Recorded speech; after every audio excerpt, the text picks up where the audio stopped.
Ciao, everybody. Welcome back to the Bianconeri Zone. My name is Iling-Junior, and I am culminating the three-part series, the Juventus Youth Report, with the current Juventus players on the first team born in 2000. And you know what? There are some names that I forgot had birthday year or birth years into the year 2000. So stick around, and you'll find out the rest of our list on episode 3.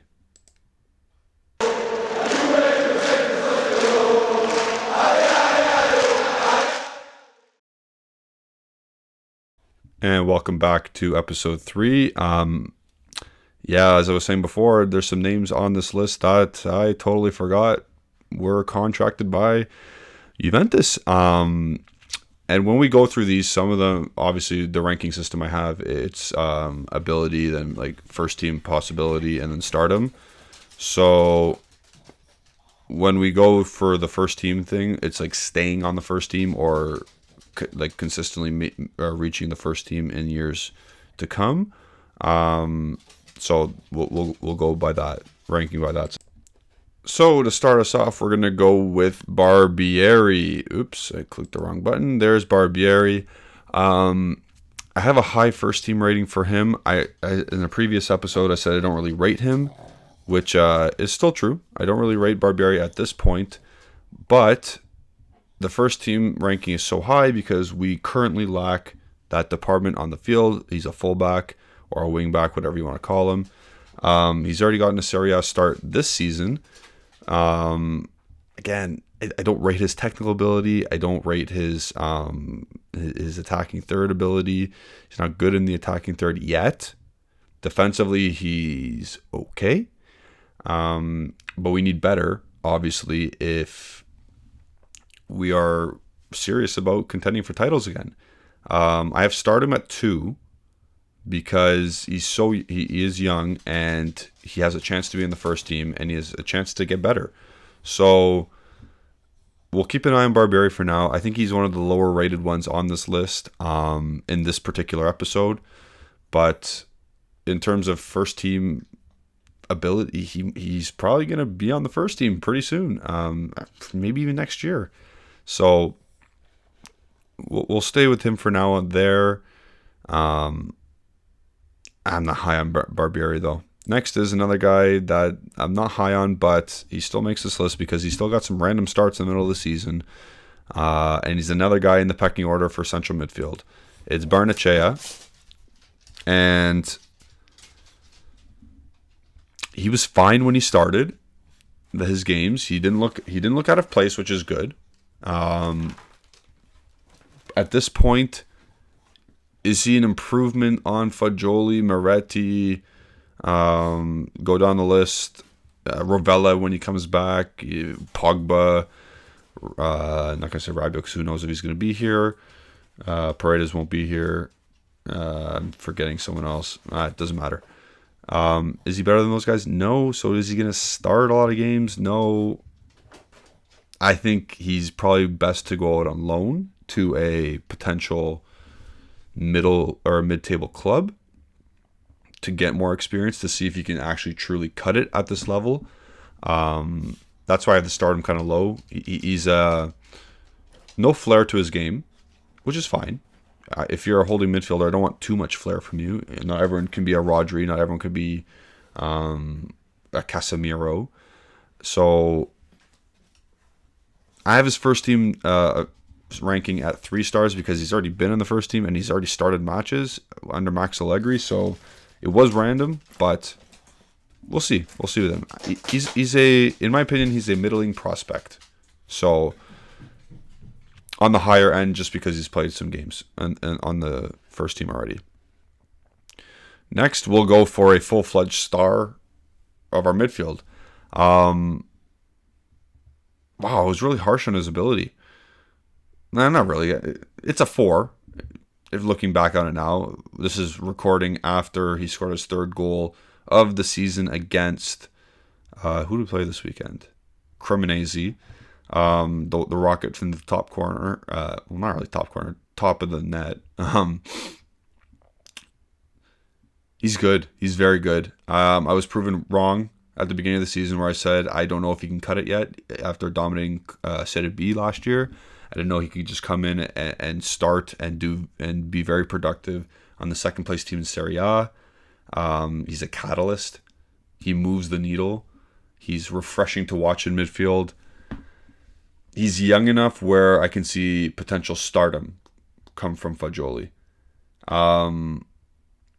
He's definitely on the first team moving forward from now on. And at this point, he just has to eliminate little mistakes. Well, not like he has a big mistake in him. So not little mistakes. He has to eliminate the big mistake in him. And I think Allegri will trust him 100% pretty soon. So I think that's his midfield spot to lose in the future. Defensively, he's gotten a lot better.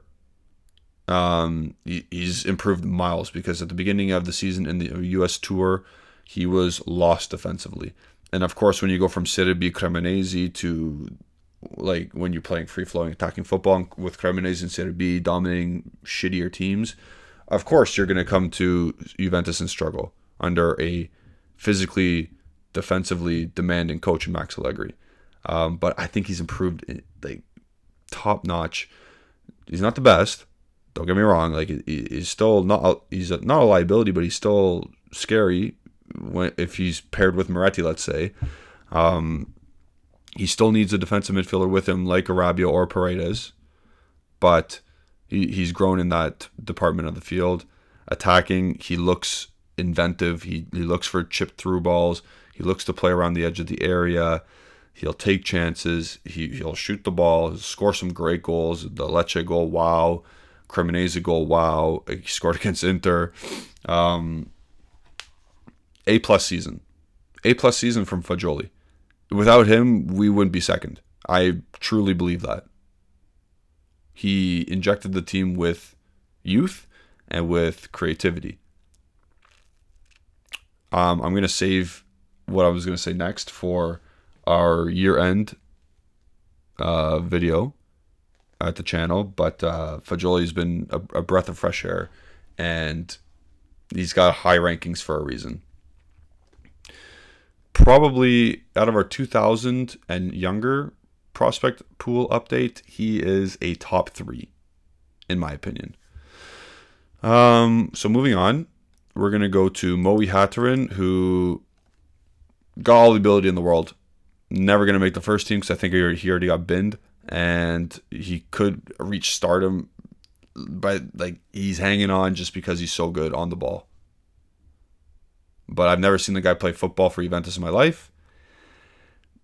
He's moved to Holland and back countless times. I don't think we have to stay on him a bit longer, but he's still contracted to Juventus, I think. I'm pretty sure. So I had to include him.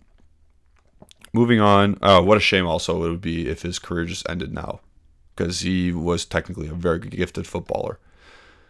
But them's the break sometimes. Next is a player that is another breath of fresh air. Super exciting. Sam Iling-Junior. So I made these rankings before he scored against Atalanta. I made these rankings, I think, around the international break in March and April, where he signed his contract extension, and he's basically not ghosted. He was ghosted by Allegri, and he didn't play many minutes, if any, until the game before Atalanta. I forget. But a couple weeks ago, he started playing again. This guy's very raw in terms of attacking and end product. And his decision-making around the edge of the box, we know what he wants to do. He knows what he wants to do. It's just the ability to pull it off at this point. I think he's a definite first-teamer in the future if Premier League money doesn't get to him. I think he has the potential to be a star if he continues to grow and make better decisions around the edge of the box, and his end product's a bit better. He has the potential to blow up. He's strong. He's fast. He's creative with his dribbles. And he has the willingness to beat people on the wing. I saw also some scouts say that, and Max Allegri say he could be an 8. Kind of nervous about that. I don't want him to be an 8. I don't think he has the technical ability to be an 8. Like, he has different characteristics to succeed in the sport. I don't see him being a central midfielder. His passing is just not good enough. Maybe his defensive awareness I haven't seen him play central midfield, but his defensive awareness in central midfield might not be good enough, especially for Max Allegri. But on the wing, especially when he's a left winger, when he's in the attacking phase, he doesn't have to worry about defending as much. He has the freedom to attack. I think that's when you unleash the beast. When he's playing in the wing back position, he has to focus on defending more, obviously. Takes a bit away from him, but you got to play this guy more, man. Kostic, I'm sorry, dude. Like, you were brought in to be a sub anyway. Let this guy go. Unleash him. Especially if, let's say there's no point penalty coming. This is obviously not true at all. Let's say there's no point penalty and we were very secured in second place. I would have let him play the last 3 games of the season. Just play 90 minutes. Just get your legs under you and play the game. Play the games. Get your mistakes out now in meaningless games and get back roaring for next year. Because I think we have something here. We have something here. Something we haven't had in a while, since probably Douglas Costa. A pure winger game changer, with dynamism and elite athleticism. So I see him in the first team in the future, definitely. Again, unless Premier League money comes calling, then peace out. And I truly think that. Yes, I don't care. He's learning Italian, blah, blah, blah. He should be learning Italian because he's living here. So, or there. Not here because I'm not living there. So good for Iling this year. I expect continued improvement. I expect him to go on the U.S. tour in the summer this year and get good game time and play a bunch of friendly games as well. Okay, next is the ghost of Caio Jorge. Again, ability, he's good technically. He's Brazilian, man. He's good. Got a lot of flair to him. I just don't know what happened. We know what happened to him. He ripped his patellar tendon in a next-gen game last January, and we've not seen him since. I don't know. I don't know what happened to him. Again, ability is okay. I still think he could, if he ever goes to practice, he has a chance to be on the first team because he was on it before his injury, and that obviously gives him a chance to be a star. That's why I have the rankings where they are. Am I confident in this happening? No. But there's a chance.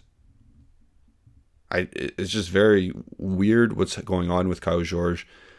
I don't know if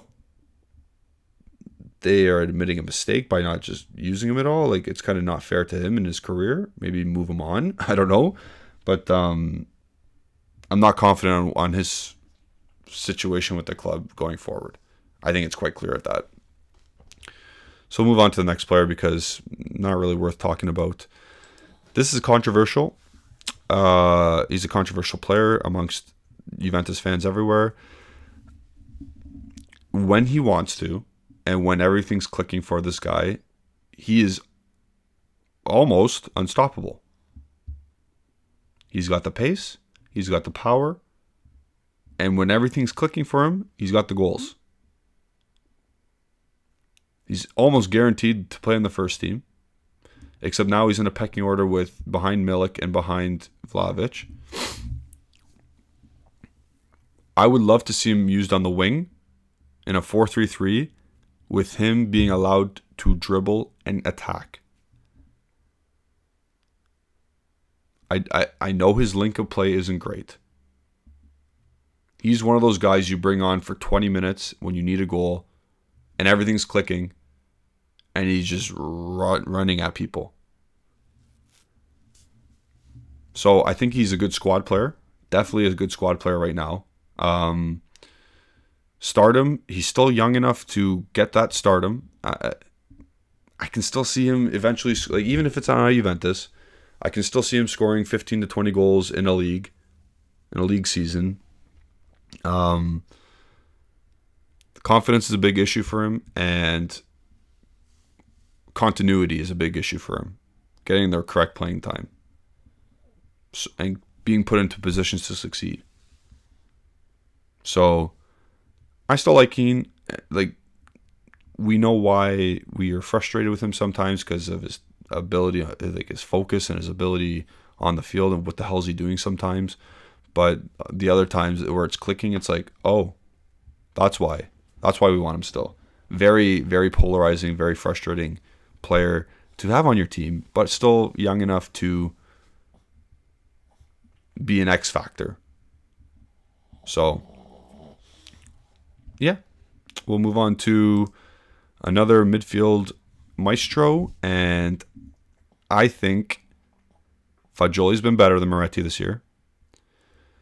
I think Moretti has had his fair share of continuity issues as well. What's his best position? We had the football talent scout come on, big Twitter handler, big account on Twitter. He compared Fabio Moretti to Toni Kroos. At the time, I was like, I don't get that. The more and more you look at it, the more and more he has vision. Not to the extent of Toni Kroos yet, of course, that's crazy. But he has the vision. He has the high attacking IQ. But he also adds runs into the box. He also adds running off the striker as an 8, as a box-to-box midfielder, I think is his best position because of his ability to enter the attacking third freely and making good runs. His finishing is quite poor. We all know that. That's why his ability is not higher. But he has a good high IQ in the attacking third. Defensively, not strong enough yet, and not trustworthy enough in the defensive third, and to make decisions on the ball. Again, he's the youngest out of all the midfielders that start for Juventus, so that's gonna be an issue. But you gain experience by playing. So he's played a lot. He has a chance to be a star because he's so young and he's played so much already. He's not at the level of Pedri. He's not at the level of Gavi. He's not at the level of Musiala. He's not there yet. Could he get there? We'll see. But he has every chance of being a star player at Juventus with the right opportunity. And we'll see what goes on from there because he has a bright future. So we have lots to be happy with so far with the midfielders in our under 23 core. Even throughout these 3 episodes, we have a lot to say. We have a lot of players in that department, and I think we could be very happy as fans that we have such a department and such a factory pumping out these central midfielders, decent, good young center midfielders. So hopefully in the future some will pan out and we won't have to look to buy the Sergei Milinkovic-Savic, the signing an aging Paul Pogba for lots of money, looking to buy a 70 million euro, like stupid amount of money center midfielder. Maybe we can just grow them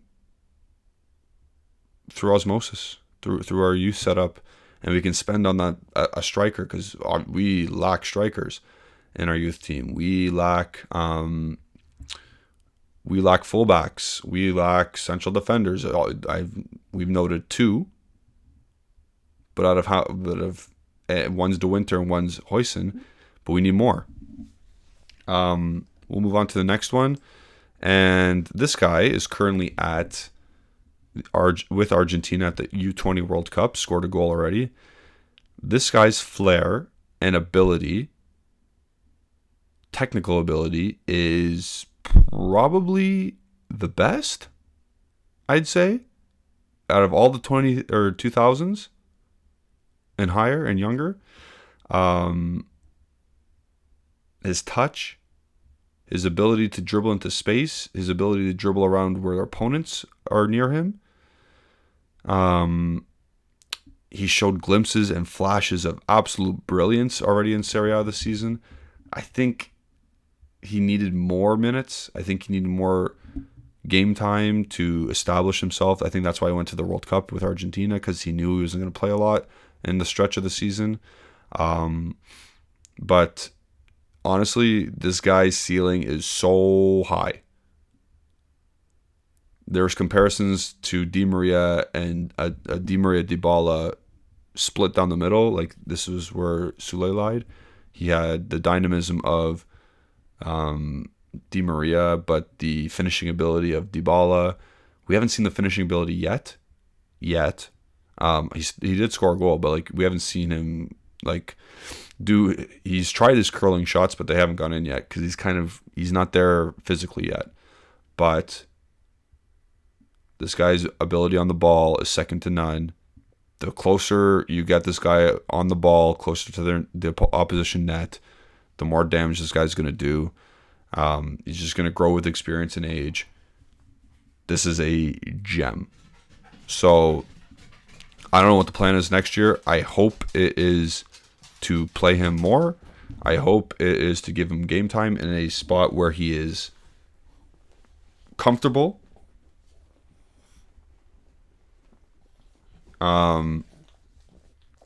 Yeah, there's lots to like. And now, for the third episode in a row out of 3, we have probably the biggest name on the list. They speak for themselves, the ratings. If you compare all the players we've gone over the past 3 episodes, he has it all. He's the second player born in 2000 or younger to score 60 league goals. He was nominated for a Ballon d'Or already. In a struggling team, he's got double-digit goals in Serie A. He's got free kicks to his repertoire. He's got finishing inside the box on volleys, one-timers, headers. He's got a bull. He's got that dog in him that he just wants to fight for everything. The issue with Vlahovic, and probably should have made ability 4.5, his hold-up play is wank. But in a different system, with a different coach, this guy succeeds. This guy has got 20 goals written all over him per season in the league. He's that good. He's that good. His finishing ability is that good. You saw it in the World Cup with Serbia. He had a few chances he scored. You see it all the time with Serbia in the qualifying as well. You saw it with Fiorentina. You see it with Juventus with the odd time he gets a chance. If you look back midweek, I forget who we played. He scored a goal. The ball came in from cross-stitch, swing, turning volley, back of the net, no problem. You saw on the counterattack against Atalanta, stopped up, picked his corner, top right, on a counterattack.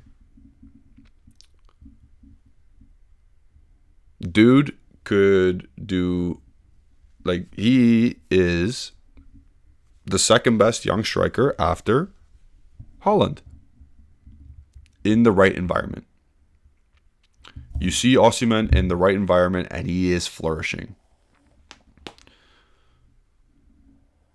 It seems like Dusan Vlahovic is drowning at this club right now.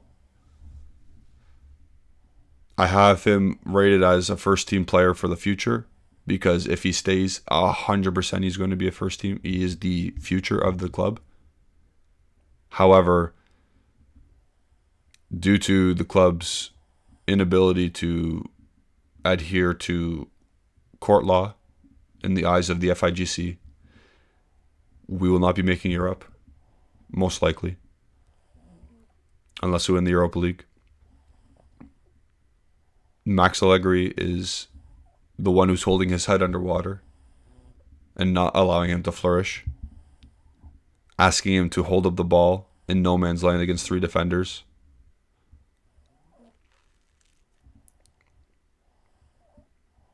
If we had a progressive coach, this guy would be at 20 goals already in the season.